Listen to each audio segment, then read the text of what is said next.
নাহিদ রিশাদের দেশে ফেরার আগ মুহূর্তগুলো কেটেছে থ্রিলার মুভির মতো। পাক ভারত সংঘাতে অনিশ্চিত ছিল দুই ক্রিকেটারের দেশে ফেরা, সীমাহীন উৎকণ্ঠা, চাপা উত্তেজনার অবসান, দেশের মাটির স্পর্শ পেয়ে। রাওয়ালপিন্ডি থেকে মুলতান, পরে দুবাই হয়ে ঢাকা, উত্তেজনায় সফর কেটেছে নাহিদ রিশাদের। অবশেষে স্বস্তি মাতৃভূমিতে ফিরে ভাগ্যের জোরে বেঁচে ফিরেছেন দুজন। পাকিস্তান ছাড়তে দেরি হলে অনাকাঙ্ক্ষিত কিছু ঘটতে পারত। শুক্রবার রাওয়ালপিন্ডির হোটেল সারিনা ছাড়েন দুজন তড়িঘড়ি করে। ঘণ্টা দুয়েক পর সেই হোটেলে হামলা হয়েছে তথ্য পাওয়া যায়। বিশেষ নিরাপত্তায় রিশাদ নাহিদ পরবর্তীতে যান নূর খান বিমান ঘাঁটিতে, সেখানেও হামলা চালিয়েছে ভারত। যদিও তার ২০ মিনিট আগেই পাকিস্তানি বিমান বাহিনীর বিশেষ প্লেনে করে স্থান ত্যাগ করেন বিদেশি ক্রিকেটাররা। মৃত্যুকে পাশ কাটিয়ে নাহিদ রিশাদ পৌঁছান মুলতানে, সেখানে ইমিগ্রেশন শেষ করে ছাড়েন পাকিস্তান, সেখানেও হামলা হয়েছিল।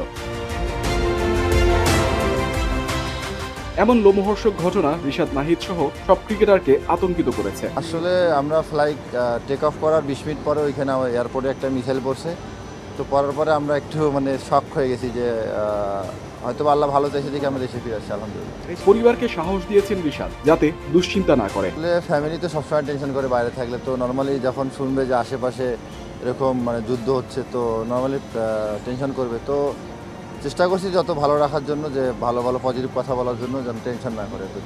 এমন পরিস্থিতিতে ঘাবড়ে যান নাহিদ, রিশাদ আশ্বস্ত করেছেন তাকে। না, স্বাভাবিক না, যেন একটু ঘাবড়ে গেছে এবং একটু চুপচাপ ছিল। আমি চেষ্টা করছি যে ওকে কিভাবে ওকে বলছি যে টেনশনে কিছু না, আমরা দুজন আছি, আল্লাহ তো আছে, সমস্যা নেই ইনশাআল্লাহ। বিদেশি ক্রিকেটাররাও ভয় পেয়েছিলেন, জানালেন রিশাদ। আসলে আমাদের যারা ফরেন ছিল ওরা অনেক ডিপ্রেশনে পড়ে গেছিলো যে ওরা কেমনে যাবে, কি করবে না করবে। তো আমরা সবাই একসাথে বসে গল্প করতেছিলাম যে ওরা অনেক মানসিকভাবে অনেক ডাউন ছিল, যে ওরা। পাক ভারত সংঘাতের মাঝে কি সেখানে আবারও সফর করবেন নাহিদ রিশাদ? হয়তো ভয় কাজ করবে, তবে আপাতত পরিবারের সাথে থাকবেন দুজন, যাতে দলের ক্যাম্পে যোগ দেবেন শিগগিরই।